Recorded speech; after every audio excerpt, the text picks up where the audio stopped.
Economists are dismissing IMF concerns about China's economic slowdown affecting Africa. They insist that China has been instrumental to Africa's development and say instead the West African nation should prioritize solving its internal economic challenges. For details, let's turn to this report from CGTN's Kelechi Emekelam in Abuja. Trade between Nigeria and China hit $23.9 billion in 2022, growing by 142% from 2016 to 2021.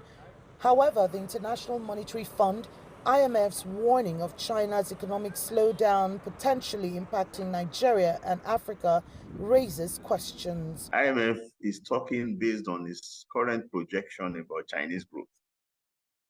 But the only thing that is certain is that over the next 1 year, IMF will have revised those forecasts maybe 4 times or 5 times in any direction.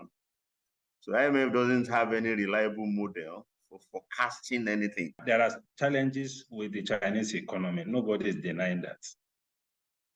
But again, the commentaries also have to be proportional. I don't think that the situation is as serious as it's been painted. China has been a significant source of infrastructure financing for Nigeria, supporting major projects such as rail development, airport terminal expansions, as well as the rehabilitation and upgrading of key transportation routes. These endeavors are fueled by Chinese loans. Amidst the current economic landscape in China, there's speculation about potential impacts of future borrowing.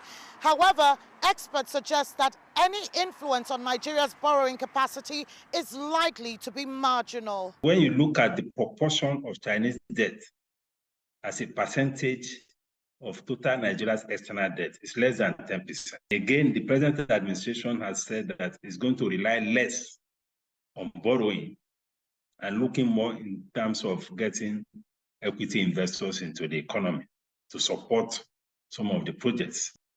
So we are not so dependent on what is coming from China, even going forward. So to that extent, we are not that vulnerable to what is happening to the Chinese economy.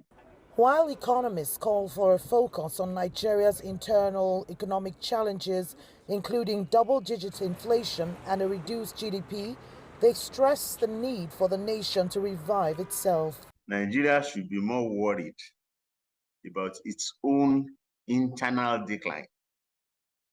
Nigeria should be more worried about the fact that our GDP, that was about $600 billion in 2015, is now $400 billion.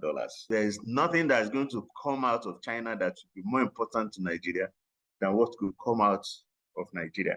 In a recent development, China pledged a $2.5 billion investment in additional railway projects under the Belt and Road Initiative.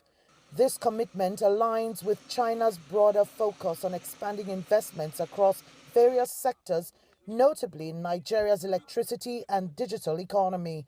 Analysts view these strategic moves as catalysts for reinforcing collaboration between Nigeria and the Asian powerhouse. Kelechi Emekelam, CGTN Abuja, Nigeria.